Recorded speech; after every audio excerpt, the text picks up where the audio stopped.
And it's a wiretap of Marilyn Monroe threatening Bobby Kennedy, the Attorney General, and telling her friend Rothberg, an art dealer in New York, that she was going to hold a press conference to tell the world what President Kennedy had told her about the objects from outer space recovered in New Mexico in the 1940s, etc.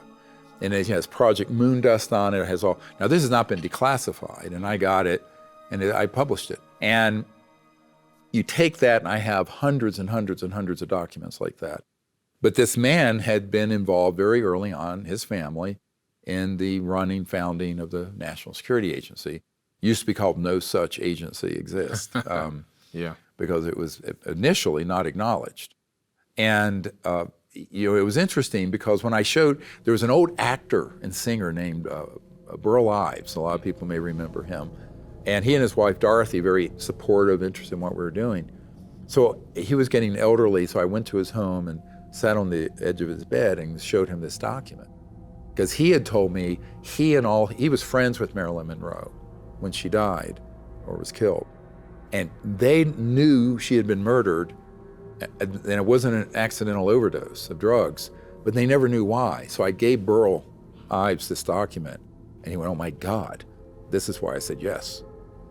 Because they had wiretapped her and they were following what she was doing. This is early 60s. I think President Kennedy knew that was a hit. He was very unhappy about it. He didn't order it.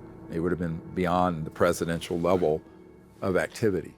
I think that, at that point, it became clear to me when I got that document that there are a lot of people who have vanished, who are on the process of blowing the whistle on some things, who, if they had done so, were so prominent that the whole world would have watched. Yeah. That. So, and unfortunately, that cost Marilyn Monroe her life. Well, the only people who are cleared, like in the mainstream media, to talk about this, and big media, you see all the time right now, are people that the intelligence community wants them on those shows because they almost always spin this in the direction of a national security threat. Yes. Or something that the military-industrial complex can make a lot of money on. So how do you grow that whole industry? Instead of fighting one little country in the Middle East against us, move it up to space. That, I'm giving you a hint of the future episodes. That's what that's all about. So the whole thing happening now in the media on disclosure is what I call the disclosure that serves secrecy. I wrote a paper in 1999 by that title.